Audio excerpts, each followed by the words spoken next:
Hi guys, welcome back. Today I am filming part 2 of my 8-part series around the Sabbats of the year. If you missed my first one, which was all around Imbolc, I'm going to set the link to that down below. And today I'm going to talk to you about Ostara.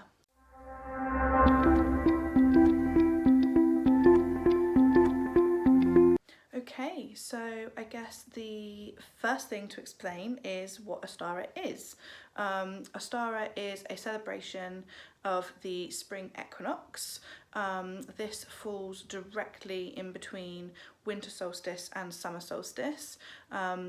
It's kind of a giveaway, the name equinox, so equi, equal. It is the time in between those two solstices when the day and the night are an equal length, so it's all about finding that balance. In my previous video around Imbolc, I explained that that was like celebrating getting ready for spring, getting excited because it's on its way, whereas Ostara is more around it's here, like we're excited because it's happening, it's now, and sort of celebrating all the things that come about with springtime. Now, because of the way the standard calendar year works, this doesn't always fall on the same day. It does tend to fall between the 19th and the 22nd of March, depending what year it is and whether or not it's a leap year, that sort of thing. So during this time, one of the primary deities that is worshipped or worked with is the Germanic goddess Ēostre. Now, with a name like that, you can kind of understand where the whole Easter overlap came from. Again, this is another celebration that was Christianized, and a lot of the symbolism and the meanings and associations with that time were sort of repurposed into a Christian story, so around sort of rebirth and that sort of thing. I'm not going to get into that today.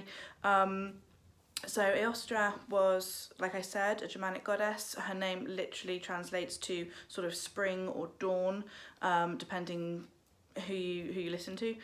And so because of her, Ostara is sometimes called Ēostre, so you might sometimes see those two words kind of overlapped and interlinked. You might hear the festival called Ēostre, you might also hear the goddess being called Ostara. There's sometimes that sort of double usage of both words.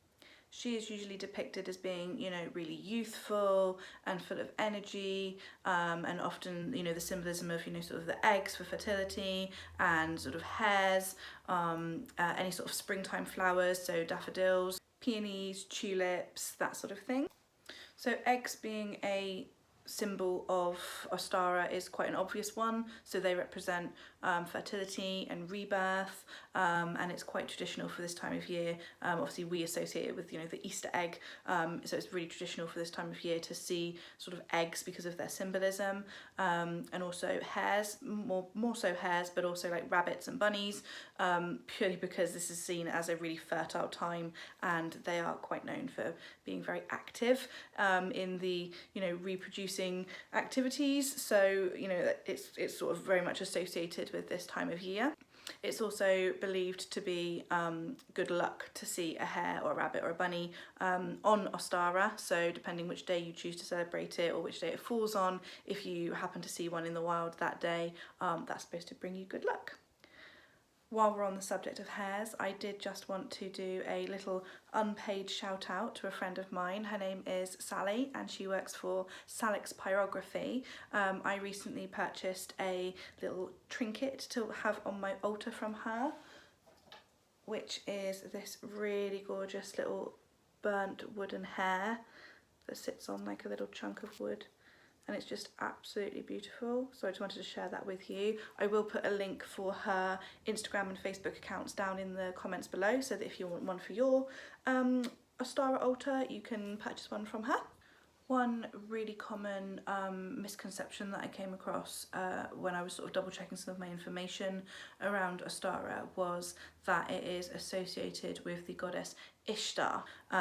She's I'm going to be practicing this one, Mesopotamian difficult word for me, sorry, goddess who, she's one of the first ones, she's the first goddess that there's written information about. She was the first one that was ever sort of worshipped, and that there's evidence that people worshipped her. I suppose the word Ishtar, depending on how you pronounce it, can sound a little bit like Easter. She was also the goddess of sort of love and sex and that sort of thing. She was also the goddess of war. I can see how some people get that confused as being sort of the Easter, Ostara goddess, but she's not. She was always depicted with like a lion, so more sort of the sort of war side of things. She's never been linked with sort of hares or rabbits or springtime, fertility. It was a bit more around the sort of the war and the sex side of things. I think I saw a meme on Facebook about it once saying, you know, this is the original Easter, and it's really not, so don't get the two confused up.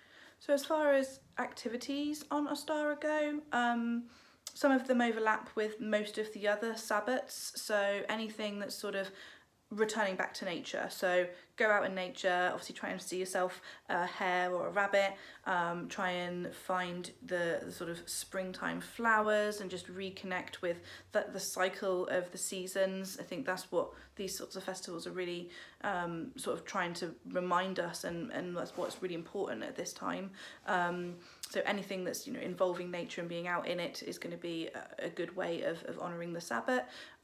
You can also do things like your cleansing. So, you know, we're happy because springtime is here, and now it's time to sort of, you know, spring clean and make sure that we're, you know, really sort of prepared and sort of clean and tidy, ready for the coming year. And that can be more than one way. You don't just have to sort of sage everything and do a sort of house cleanse. It's also like spring cleaning, so it's tidying and reorganizing, but it can also be around yourself. So you could consider this as quite a good time to sort of do any sort of detoxing, emotionally, spiritually, even physically. So if you wanted to, you know, start a slightly healthier eating plan, or, you know, sort of have, you know, you're starting to get like lighter meals as well. So if you think about how we interact with the seasons, during the winter months we're having all those really heavy sort of hearty meals to try and keep us warm and get us going, through the winter time, whereas now it's starting to warm up.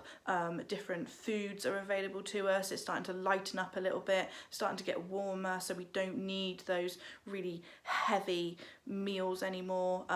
That sort of thing, that's come up quite a lot in sort of Ostara practices.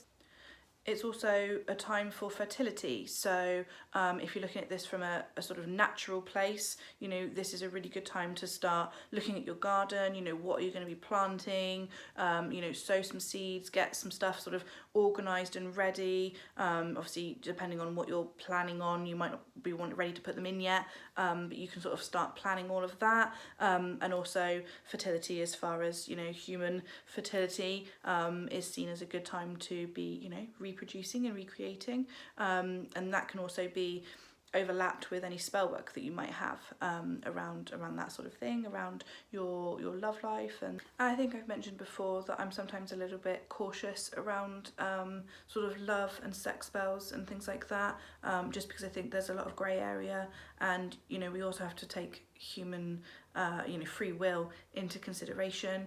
I have mentioned already, I am going to do a separate video around this one, just because I think it's really important to know you know, what angle you're coming from on that sort of thing, and making sure that it is respectful and just, you know, it's coming from the right place of intention. So keep your eyes peeled, because that is going to be a future video. So if you're going to be working with any herbs, so either in your spell work or in the kitchen, you might want to consider the ones that are associated with either, you know, that sort of springtime, rebirth or fertility, any of that sort of thing. For example, if you were going to do any baking, you might want to use some cinnamon, or you could make a meal that consists of having either mint or coriander in them, because they are associated with fertility. You could also use herbs in, you know, if you're going to have sort of a nice relaxing bath on this time, you could use your lavender. You could also use some clary sage oil, because that's quite good for this time of year, just a few drops in your bath to make it nice and relaxing. While you're out and about in nature or in the garden, you might also want to think about sort of the other animals, so like leaving out bird feeders and things like that, just to encourage wildlife either into the garden, or if you venture out into somewhere that's, you know, for everybody's use, so it's out in full nature, you know, just make sure that whatever it is consistent with the animals that live locally in the area. You don't want to do anything that might be detrimental to the status quo out in wherever you are. If you're going to be doing any meditative work at this time, this is a really good time to be really sort of thinking about who it is you want to be. So, you know, we think of like the springtime flowers blossoming. You want to think about you blossoming as a person. So you want to be thinking about, you know, what are my goals? What do I want to achieve this year? What kind of person do I want to be? What kind of lifestyle do I want for myself? All of those sorts of things. And now is a really good time to start sort of really sitting with those intentions and deciding on what actions you need to take in order to get to those places that you want to be. So going back to eggs, you can also decorate eggs. Traditionally, they were actually sort of blown eggs, real eggs that were then hand painted. Obviously, if you're not sort of down for that, using actual eggs, I know I'm not because I'm a vegetarian, so I don't really like using those. You know, you can buy pretend ones, you can buy sort of little polystyrene ones, or you can buy or make paper mache ones. You could even, you know, get wooden ones or anything like that, and then paint them, or just paint the images rather, you know, on flat paper rather than you know, the physical sort of shape of an egg. And obviously you've got chocolate eggs that are associated with this time of year, so you can make them and give them to other people as a gift. This also then overlaps onto, you know, your altar or your sacred space, so you might want to include anything that sort of represents an egg on that altar, or anything that represents like hares or bunnies, like I showed you before with mine with the hare pyrography. You could also decorate it with any sort of springtime colours, springtime flowers, anything that really sort of speaks to you as far as you know, sort of blossoming and springtime and fertility and that sort of thing. If you're going to be looking at anything around sort of love and that sort of thing, you know, you're going to be using like your rose quartz and your pinky colours as well. If you're having any trouble thinking about any associations or anything that's linked with Ostara, then you may want to check out my newest PDF document, which I have for you guys, which is all about the correspondences for Ostara. I'm going to put the link down there so that you can check that one out. So I think that brings me to the end of the video. I haven't done a craft section for you guys this time.